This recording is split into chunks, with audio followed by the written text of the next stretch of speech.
umum.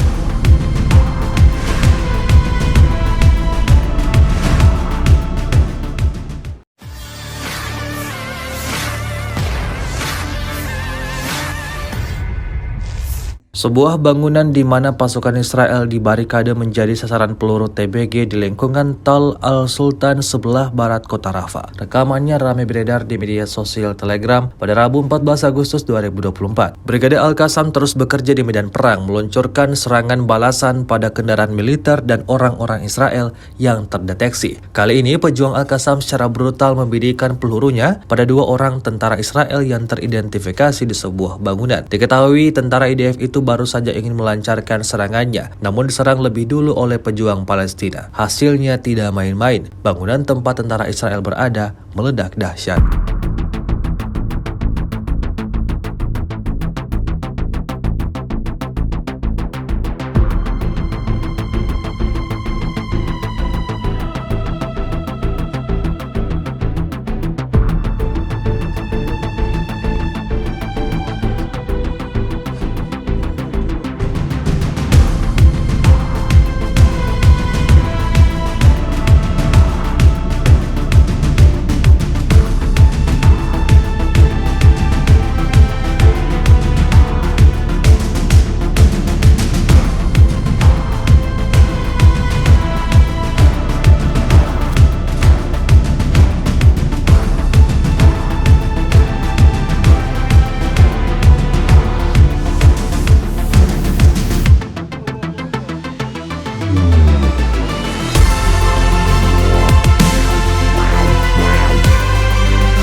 Download Tribun X sekarang, menghadirkan lokal menjadi Indonesia.